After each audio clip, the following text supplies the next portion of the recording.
Ken to share with you about what he has done as our Texas Attorney General in this area. Scott and I could not be more proud of our friends, and we were there when he became the 51st Attorney General of the state of Texas, when he was sworn in on November 4th, 2014. Our entire family went to that event. We were so excited. But I want to tell you a little bit about what the Texas Attorney General does. He is the top law enforcement officer of the state. He leads 4,000 employees in 38 divisions and 117 offices across the state of Texas. That includes 750 attorneys who handle more than 30,000 cases annually, enforcing child support orders, protecting Texans against consumer fraud, enforcing open government laws, providing legal advice to state officials, and representing the state of Texas in court, and all other things. So in his first 2 years, you sued Obama 22 times, I think. Was so awesome. And his sweet wife went across the state of Texas, and she's got a great voice, and she was singing, "I'm a homeschooling mama, and my husband sues Obama." And we love that song. He met his beautiful wife, Angela, while they attended Baylor University. He was the student body president. He earned a BA in psychology and an MBA, and then he went on to earn his law degree from the University of Virginia School of Law. The Paxtons have 4 children, all grown: Tucker, Abby, Maddie, and Katie, and they are members of the Prestonwood Baptist Church in Plano. And I want to ask you to please welcome my friend, General Ken Paxton, and a friend to Texas. We're so proud to have you here. Thank you.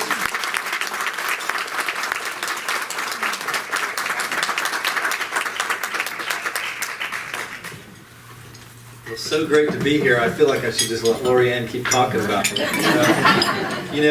I've always said, you don't necessarily get elected because of who you are. I really have always believed that you get elected because of your friends. Because you can't know enough people, whether you're running for state representative or state senate, as I've done, or Texas Attorney General. You get elected because the people that support you are good people, and they're respected in the community, and they are the ones that actually ultimately sell you. And so to have a friend like Lorianne and Scott and so many of you in the room, it's really what's allowed me the opportunity to do what I've been able to do, including deal with this human trafficking issue. And of course, actually the song that my wife wrote, it was, she started this thing after I got sworn in, as I was being sworn into the Texas Senate, and the way that works is the night before you get sworn in, you actually get introduced by your spouse at a big dinner with all the statewide, the governor's there, Texas Supreme Court, I mean, everybody's there, it's black tide, 4 seasons, and I didn't know how Angela was going to introduce me. It's usually kind of very nice, sweet things you say about your spouse and how good they are. And I knew when we got out of the car and she said, "Can you get my guitar?" I knew I was in trouble. So Angela, fortunately, I didn't have to follow her that night because she sang a song called "Ode to Ken Paxton" that made fun of me. It was to the tune of "Yellow Rose of Texas," and she got a standing ovation. And I remember, after it was over, I left to run to the restroom. I came back and she had pictures with Carl Rove. And Carl Rove had come up to her and said, "I don't know you, but you're damn funny." So anyway, she wrote the song. The actual title of the song, Lorianne, is "I'm a pistol packing mama and my husband sues Obama." So I'm sorry she's not here today. She's actually busy running for my old Texas Senate seat up in Collin County in Dallas.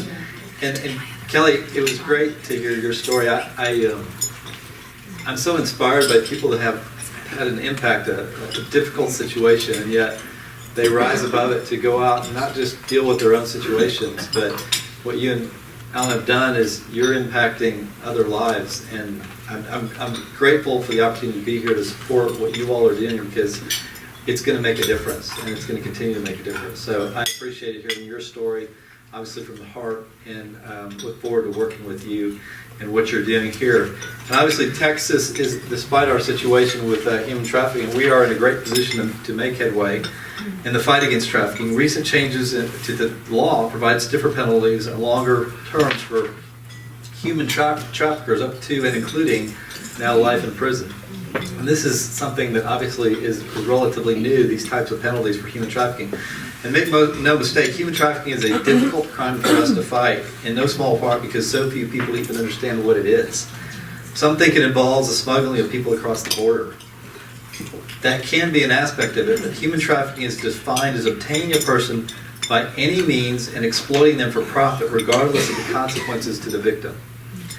Criminals steal many things from their victims: money, belongings, even their sense of safety and well-being. But human trafficking is, at its heart, the theft of every person's soul. Texas, unfortunately, as you've heard, is considered a hub of human trafficking in the United States. We're responsible for the nation's second highest number of calls to the National Human Trafficking Resource Center hotline. And as you just also expressed, Houston has the highest number of human trafficking victims in the entire country. So obviously this is a great place to work and to start. Across the state, 433 human trafficking cases were reported last year. And recent research indicates that at any given time, there are more than 300,000 victims of sex and labor trafficking in Texas. That, as you said earlier, is completely unacceptable. While sex and labor trafficking are often associated with people from other countries, the victims of this despicable crime can and do come from everywhere, including right here in Texas.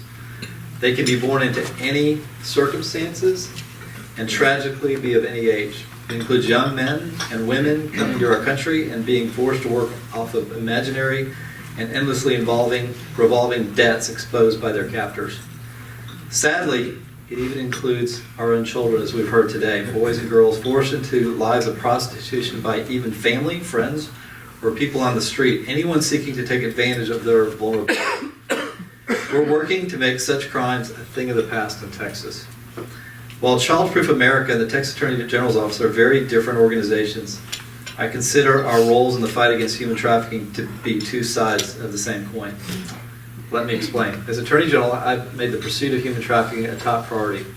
2 years ago, I created a dedicated unit devoted to investigating and prosecuting human traffickers. It's called the Human Trafficking and Transnational Organized Crime Section. And, it was interesting. When I was in the Senate, I knew nothing about human trafficking. And I sat in on a committee hearing, and Letitia Van Pute, Democrat from San Antonio, had a human trafficking bill. And I sat there and listened to this testimony. And so after it was over, I walked up to her and I said, "Hey, do you have a Republican who's helping you with this bill?" And she said, "No." I said, "Well, sign me up." And after hearing just the awful testimony of things that were happening to our children, to other people in our state, I told myself, if I had the opportunity ever to do more about it, I would. And so that's why when I got to the AG's office, it took me about a year to hire the right people, to get people in place, both investigators and lawyers.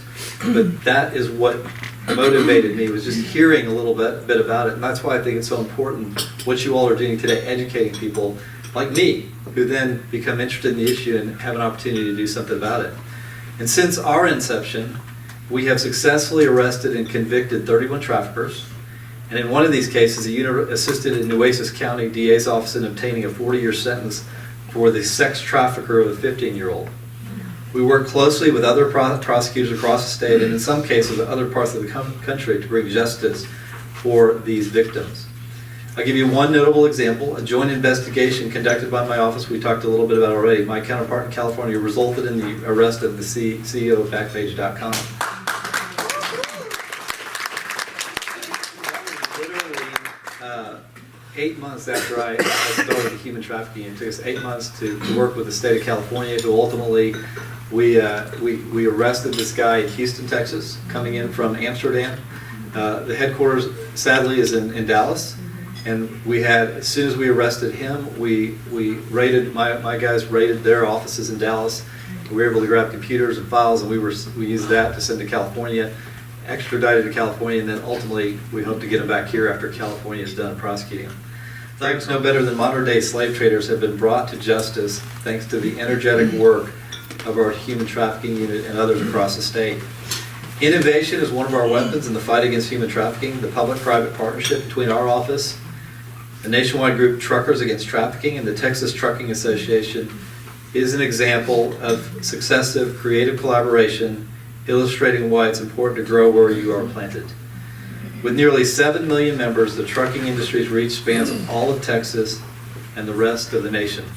Truck drivers often find themselves traveling in the same dark and lonely roads where trafficking victims are exploited for sex and labor. Recognizing the potential impact of the trucking industry, Truckers Against Trafficking began a program to educate, equip, and empower the nation's truckers to identify and report trafficking. It has generated nearly 2,000 calls to the National Human Trafficking Hotline. And as a result, hundreds of victims have been rescued. Brothels have been raided, and an entire industry has been mobilized as the eyes and ears of our highways. William Wilberforce, who I think many of you have heard of, the father of England's abolitionist movement, once said, "You may choose to look the other way, but you can never say again that you did not know." The trucking industry refused to look the other way. The reality is, law enforcement and prosecutors can only do so much. They can't see everything that goes on across this vast state. They can't always spot the warning signs of human trafficking unless they're alerted by a good citizen. The prosecutors in my office rely on an informed public to zero in on potential cases. Possibly the most effective way to fight human trafficking is just spreading awareness. It's what you all are doing. Groups such as yours fill in the gap between education, because human trafficking takes place in the shadows. People must be taught what to look for if victims are to be freed and perpetrators punished. Like Childproof America, we too are focused on educating the public to bring this atrocity into the light of day. For far too many people think human trafficking is a crime that happens far from them, in someone else's neighborhood, to someone else's neighbors. The truth is, as we also have heard today, there are crimes that can happen in any community, and an educated citizenry is a valuable first line of defense. Through my office, Texas was the first state to commit to a series of coalition bills across the state to educate law enforcement and trucking about human trafficking.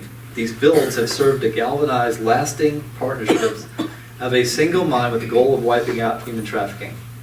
To date, my office has provided human trafficking awareness training to more than 15,000 Texans, including law enforcement officials, truckers, prosecutors, educators, medical professionals, students, lawyers, and judges. Each of us is in a position to spot human trafficking, so we should know what to look for and what to do when we have suspicions. A few weeks ago, my office unveiled a new human trafficking awareness training video called Be the One. We did this at a local theater in Austin. It is bursting with powerful and heart-rendering stories from both survivors and Good Samaritans. But I believe its most important contribution is to prepare its watchers for action. It teaches Texans how to be the one in their communities to spot and report suspected human trafficking activities, and to be the one that helps authorities bring traffickers to justice. It is not enough to simply harbor a vague distaste for human trafficking while discounting the possibility that it may be affecting someone else. We must be ready to act decisively and to say something when we see something. In the video, there are some great examples of that. There's the Texan who noticed unusual activity, and this was out in Montgomery County, at a house across the street and reported it. And he actually videotaped all these different cars going to the house. Police were able to shut down a major sex trafficking operation in the Woodlands as a result. And another very emotional segment in Madison, a neighbor suspected something that was wrong with a young woman she saw venture out of the house only once a week to put out the trash. One day, timing it just right, she approached the woman to discreetly ask if everything was okay and if she needed help. She needed help and was rescued because of this neighbor's decisive and caring action. Be the One is a powerful reminder of how sometimes all it takes is one person to help save an innocent life. This video is required viewing for every one of my 4,000 employees. We've issued a challenge to other agencies across the state. We're hoping that ultimately that all 315,000 employees across our state gets to view this. It is also available to watch on my official website, texasattorneygeneral.gov, and any private or nonprofit organization is welcome to use it to train their own employees. Community organizations, charitable organizations, religious organizations, in other words, groups just like this, are the ones that can help us ramp up the fight against human trafficking. These organizations and the good and decent Texans that comprise them are on the front lines. They are near the victims. They can offer them comfort and solace. They can start the process of liberating them from their captors. If enough of us are educated in Texas, again, one of the vital functions America Fulfills, they can be our eyes and ears, alerting others to these suffering neighbors. Working together, we can make the difference. And I can tell you that I am dedicated to not only doing what we can do in my office, but the key to our efforts, I really believe, is to work together with nonprofits, truckers, whoever is willing to align to support the cause. And I'm hoping that while Texas is at the top of so many lists for so many good things, I'm hoping by the time my term's over, we're not at the top of the list anymore for human trafficking. Certainly Houston not end up being at the top of the list for human trafficking in the country. So I really, with all my heart, I want to say thank you for what you're doing to support this organization. There's no doubt that someday when we stand before God, we're gonna get to see the impact that we've made, the lives that we've changed, the lives that we've saved. And if we save just one life, and I believe that we will save hundreds, if not thousands of lives, will be impacted by the work of this organization and by our cooperative efforts to educate and teach people about the warning signs of this, so that they too can become part of our army to fight against human trafficking. Thank you again for everything. And thanks for the opportunity to be here today. God bless.